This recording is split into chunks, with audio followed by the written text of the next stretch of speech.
Placer une terrasse par vous-même, c'est possible. Sur cette terrasse, nous allons installer des dalles de béton qui ont un look de pierre naturel. Et cela donnera à votre terrasse un look charmant et intemporel. Ces pierres sont faciles à poser, également très faciles à entretenir. Et pourtant, il faudra respecter quelques étapes d'installation. Lesquelles? C'est ce que vous allez voir dans cet épisode. Dans l'épisode précédent, Roger a déjà placé des bordures de pierre, et ces dernières ont un bord supérieur plus fin, et dès lors, elles se recouvrent d'herbe jusqu'à devenir invisibles. D'un côté de la terrasse, à peine plus haute que l'allée adjacente, Roger a prévu des bacs à fleurs construits à partir d'éléments de construction en béton. En attendant, la terrasse a également été pourvue d'une fondation. La construction de votre fondation dépend de la charge qu'elle devra supporter. Voici une couche de 10 cm de sable stabilisé. Avec ces carreaux, vous pouvez également opter pour une fondation en sable concassé ou en gravier. Le plus important, c'est que la fondation soit bien drainée. Optez pour un maximum de 150 kg de ciment par mètre cube de stabilisé. Nous sommes restés légèrement en dessous de la pierre de bordure avec notre fondation pour laisser de la place pour une couche de pose de plusieurs centimètres et nos carreaux qui sont de 4 cm de hauteur. Évidemment, ici aussi l'inclinaison a été maintenue pour assurer une évacuation correcte depuis la terrasse. Entre la maison et la terrasse, nous assurons une isolation des bords, ce qui permet de conserver du jeu entre les matériaux afin que le carrelage ne soit pas repoussé vers le haut lors de la dilatation due aux différences de température. Alors, prêt à commencer? Sortez le carrelage tout en mélangeant bien les paquets. Pour commencer, placez une rangée en largeur et en longueur. De cette façon, vous pourrez déjà vérifier si tout se déroule bien. Roger devra raccourcir quelque peu son carrelage le long de cette partie qui s'étend en dehors de la maison. Pour cette raison, il ne commencera pas sa première rangée à cet endroit, mais du côté opposé, car les carreaux découpés seront moins visibles du côté de la maison. Au-dessus de la fondation, il y aura donc une couche de pose. Celle-ci arrivera jusqu'à 4 cm en dessous du niveau de la terrasse. Vous pouvez maintenant choisir de progresser rangée par rangée ou de faire plusieurs rangées à la fois, tant que vous pouvez facilement gérer le stabilisé et tout placer facilement. Versez le stabilisé que vous répartissez sur la surface avec une pelle ou un râteau.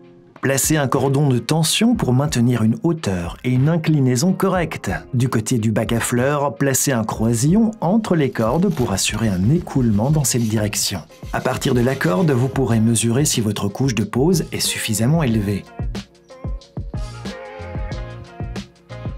Pour travailler plus facilement, vous pouvez utiliser les guides. Pour ce faire, lissez d'abord une bande de votre stabilisé.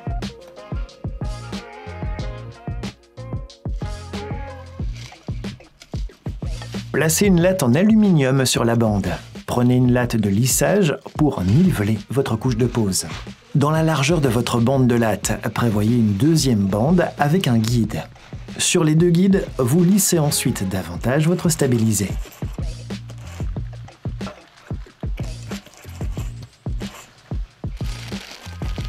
Roger le fait déjà des deux côtés de la terrasse et pose la première et la dernière dalle.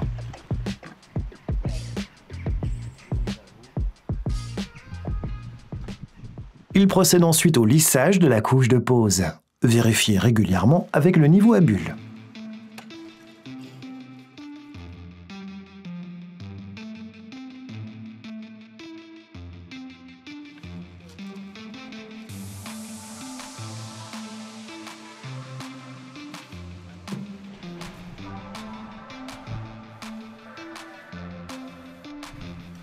Entre la première et la dernière dalle, tendez un cordon qui donnera la ligne directrice pour la position et la hauteur correcte de votre première rangée de carreaux. Tout est correctement préparé, et bien vous pouvez alors commencer à poser les dalles. Posez-les soigneusement le long du cordon et tapotez-les en place avec un maillet en caoutchouc. Vérifiez que les dalles soient bien en place et retirez les restes de stabilisé du carrelage. Prévoyez un joint à chaque fois. Dans notre cas, il s'agit de 3 mm. Prenez des croisillons ou des plaquettes de la bonne épaisseur pour maintenir un joint adéquat. À la deuxième rangée, nous raccourcissons la première dalle. Et pour obtenir une ligne bien nette, il est préférable de découper avec une scie diamantée sur table. Vous n'aurez probablement pas cet appareil chez vous, pas de souci, il se loue facilement.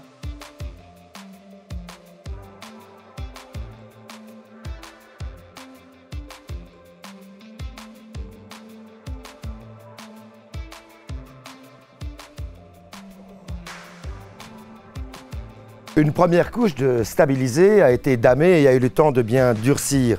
Comme c'est du stabilisé, nous pouvons rajouter une deuxième couche du même produit, encore frais, qui nous permet ensuite de poser les dalles de béton directement dessus et de pouvoir les marteler à l'aide d'un maillet pour rectifier d'éventuelles différences de niveau. Ici, pour une grande surface, nous avons commandé notre stabilisé à la centrale béton, mais pour de petites surfaces, si c'est le cas chez vous, vous pouvez également travailler avec des sacs prêts à l'emploi.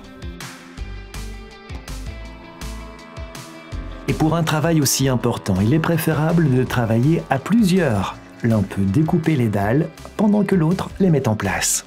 Et ce n'est pas uniquement un coup de main qui vous sera le bienvenu, puisqu'une ventouse ou une pince à tuile vous faciliteront la vie. Et oui, ça aussi ça se loue. Une fois que vous commencez, le placement se réalise aisément. Vérifiez souvent de progresser en ligne droite.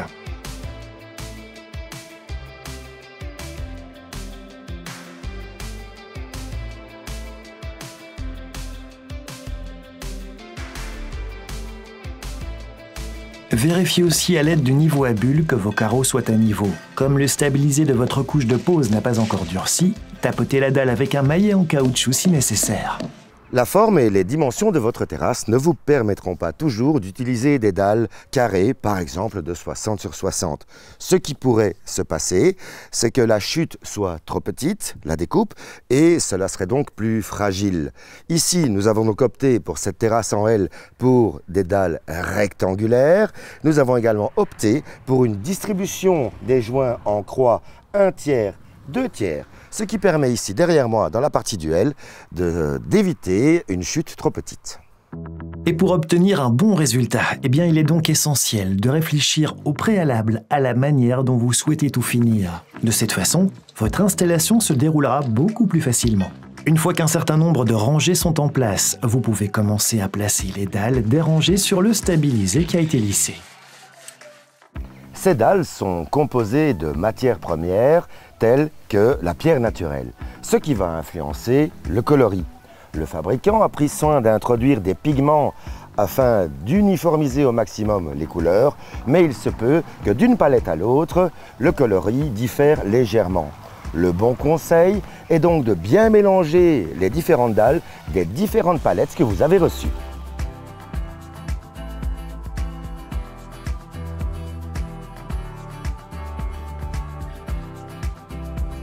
Le travail est presque terminé.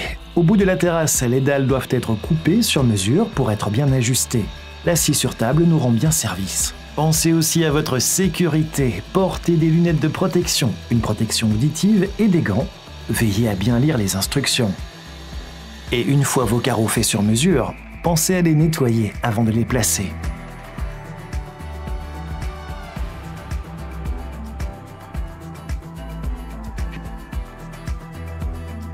Les dernières dalles se mettent en place.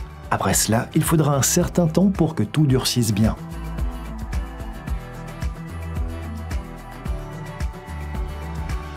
Vient ensuite la dernière étape qui consiste à remplir les joints. Mais pour cette étape, attendez un jour plutôt ensoleillé et sec. À ce moment-là, nettoyez et dépoussiérez à nouveau votre terrasse.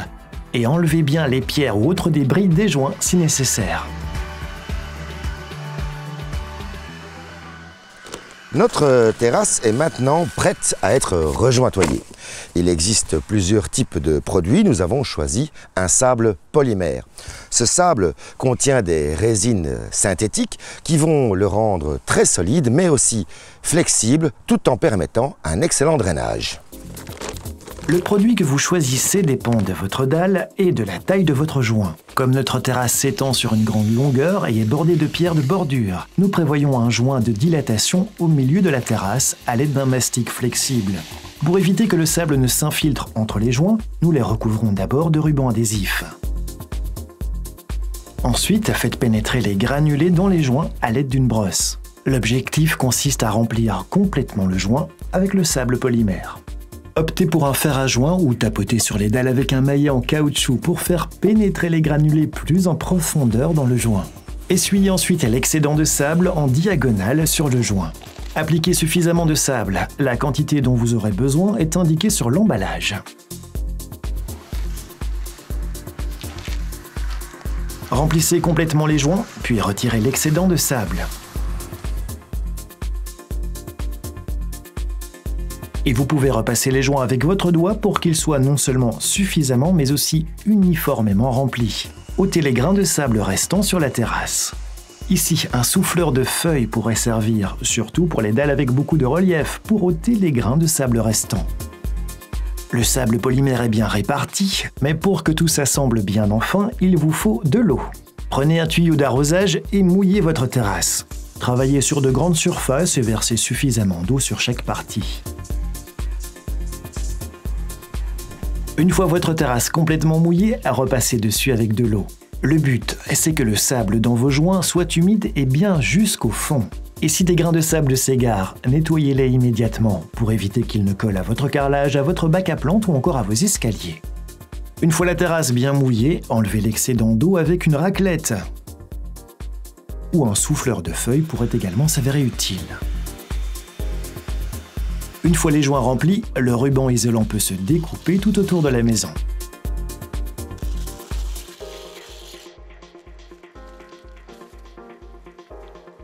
Une fois la terrasse suffisamment sèche, remplissez les joints de dilatation avec un produit d'étanchéité flexible. Nettoyez la surface et fixez le ruban adhésif au sol et au mur.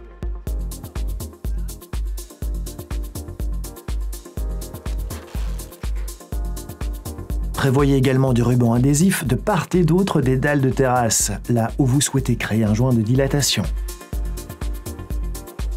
Ensuite, sortez votre pistolet à mastic et remplissez les joints.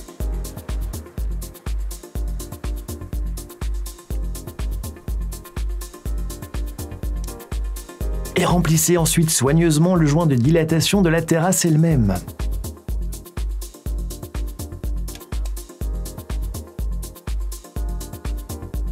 Mouillez votre doigt ou prévoyez un produit de lissage pour ensuite complètement lisser le mastic. Retirez l'excédent de mastic. Faites de même avec le joint de dilatation de la terrasse.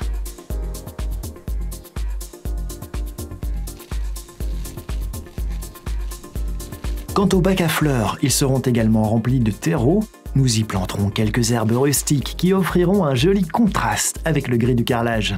D'ailleurs, un joint doit également se remplir de ce côté, celui entre la dalle et le bac à fleurs. Scotchez les deux côtés ici aussi, si nécessaire.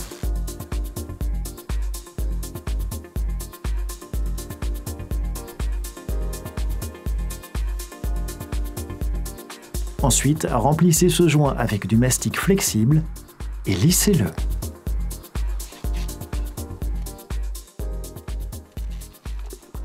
Notre terrasse est maintenant terminée.